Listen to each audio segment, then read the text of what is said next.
We're recording. Okay. All right, everyone. This is Jenny. She is a local romance author. How are you, Jenny? Good. How are you? Thanks for Great. having me today. You're welcome. I have a cup of tea, and let's get started. Tell our patrons a little bit about what you write. Okay. Well, I write romance. Mhm. I'm a romance author, and romance is my genre. Whether I'm reading books or watching movies or writing stories. I was born and raised in Oshkosh, Wisconsin, which is home to Oshkosh Bagosh Children's Clothing. I was going to ask. Okay, cool. In 1995, I moved to the Smoky Mountains area of Knoxville, Tennessee, and it's a beautiful place to live. I don't know Gorgeous if part. you ever get to I loved it. In 2001, I traded the Smoky Mountains for the Ozark Mountains, and I met my husband Heath here, and we live in Bella Vista with our 2 children and our 2 dogs. Awesome. And now you've got 3 books out right now, correct? I do. And they're in a series? They're in a series, yes. Do you have to? I'll let you talk. You go. I used to work at a bank in customer service, and in 2013 I decided to retire from my banking career and become a stay-at-home mom. With maybe in the back of my head, maybe I'd start writing again. Well, 6 months later, the writing bug came to life again, and I started looking at a book I had started writing, well, around 25 years ago. And I realized it was good. What I had written was good, but since then, my life experiences had given me different insight. And so then as I began rewriting the story started changing and evolving into something better. Yeah. So do you believe in writer's block? I do. Yeah. And yes, I do. I don't like to think about it, but yeah. That's fair. Yeah, being an author full time, that's kind of scary. But so you had a story. The first book is it Kellen's Angel? Is that the first one? Yes. So Kellen Sweet Angel, which is this one. Yeah, that's it. Yeah. Was it so you had written parts of it before? That actually was not the one I had written before was my character named Dirk. Dirk's Angel of Destiny. Okay. Yeah. And funny thing about this one is that when I started writing, I thought that this book would become the first book in my series. And like I said, it started changing, and Kellen pushed his way to the front of the series, and so that's how Dirk is number 2 and Kellen is number 1. Cool. Okay. That's awesome. What is your writing kryptonite then? Like, is there anything in your life that just kind of throws you into this place of, I can't write? Yeah, it's Christmas, the holiday season. I can understand that. I can't get any writing done. I am too busy focused on decorating the house, doing baking, cooking, and yeah. Well, you've got your kids too, so man, it's the most magical perfect time Christmas. Of the year. Yeah, that's good. I guess that's not a horrible kryptonite to have. It could be worse, right? Right. Do you think writing energizes you, or does it exhaust you?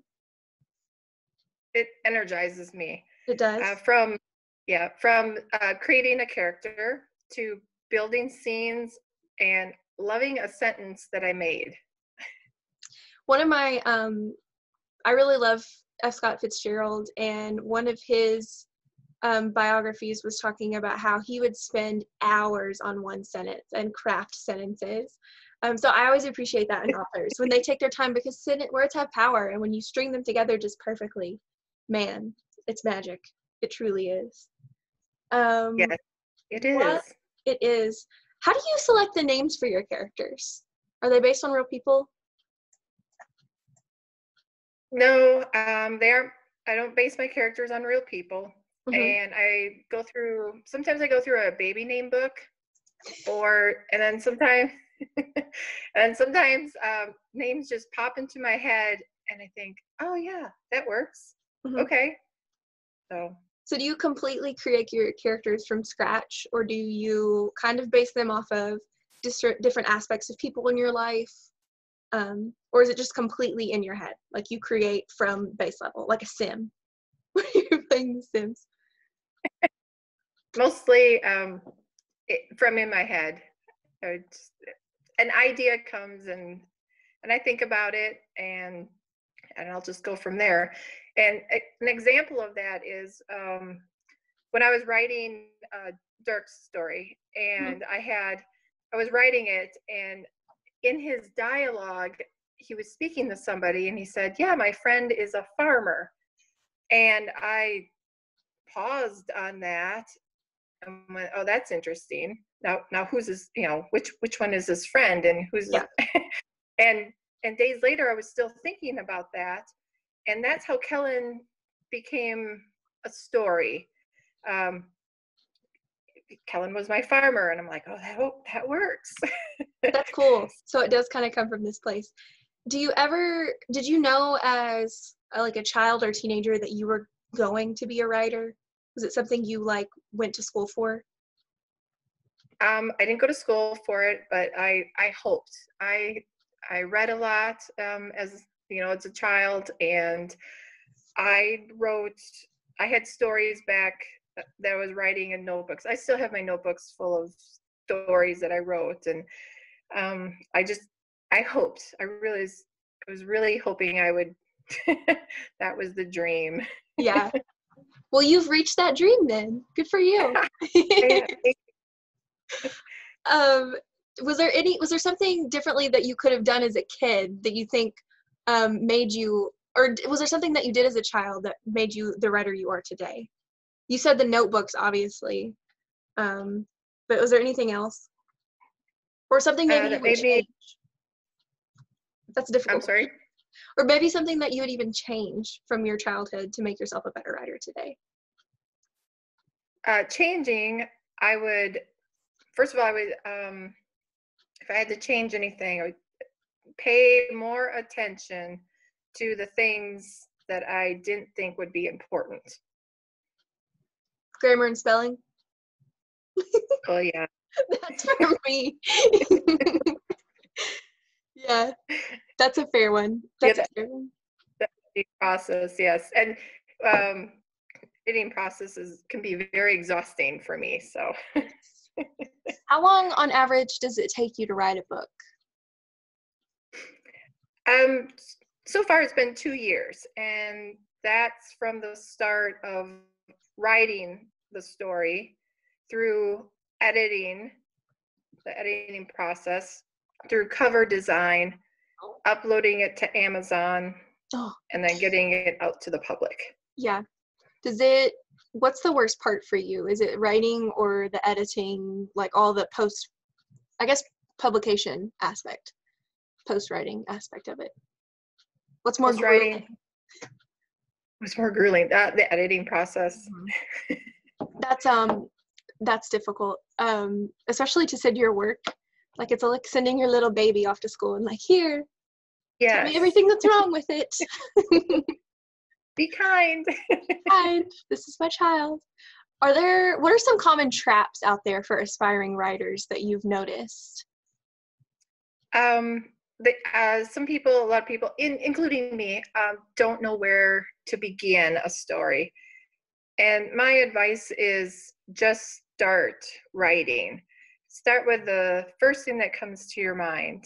And it doesn't matter if it doesn't make sense, because as you continue, something will pop in and it'll make sense. Yeah. And it doesn't matter if it's if you think it's the beginning or it might be the end, because you're going to change things around and change scenes as you go on.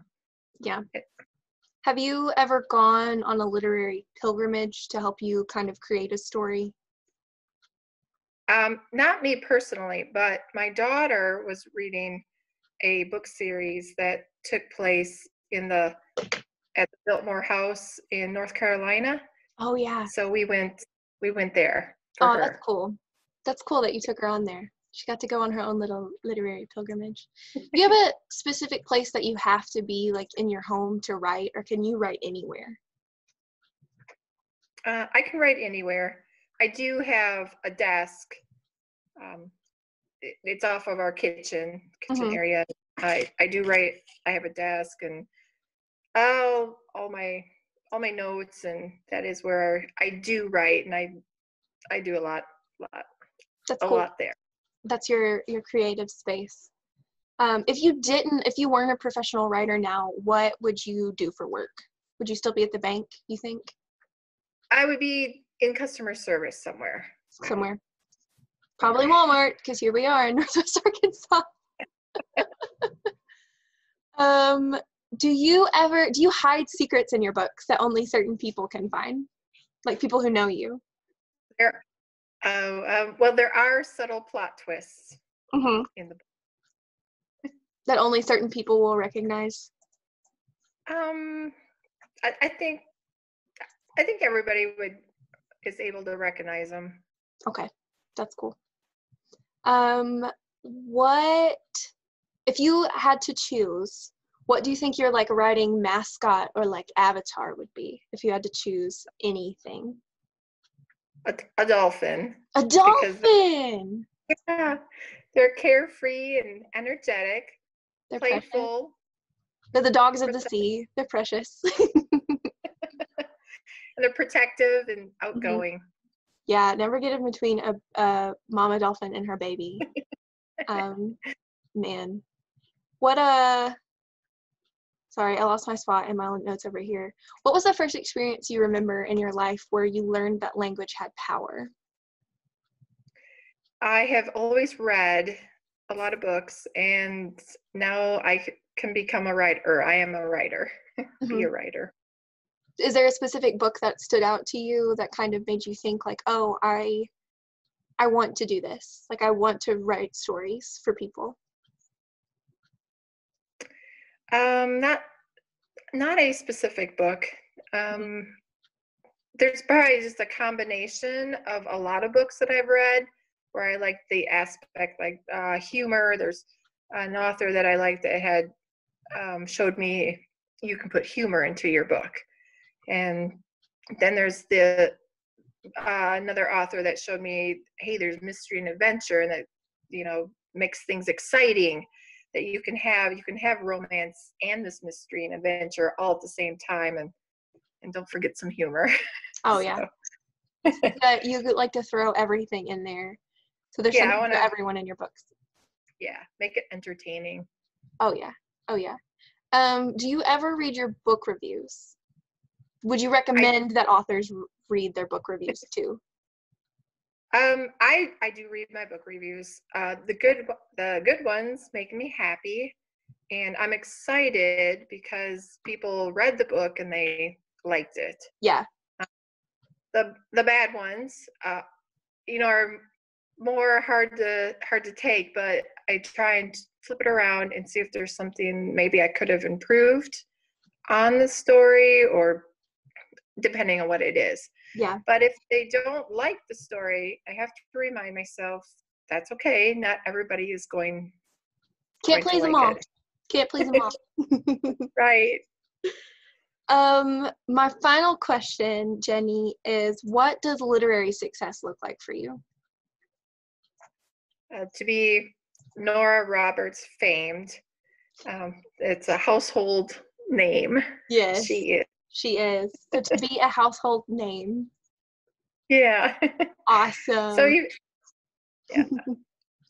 Well, everyone, be sure to buy Jeni's books. I will link her Amazon page in our comments up top, and she does have a Facebook page. and give her books a nice read. Thanks for joining us today, Jeni. Thank you for having me. Have Thank a you so much. great day. You Bye. too.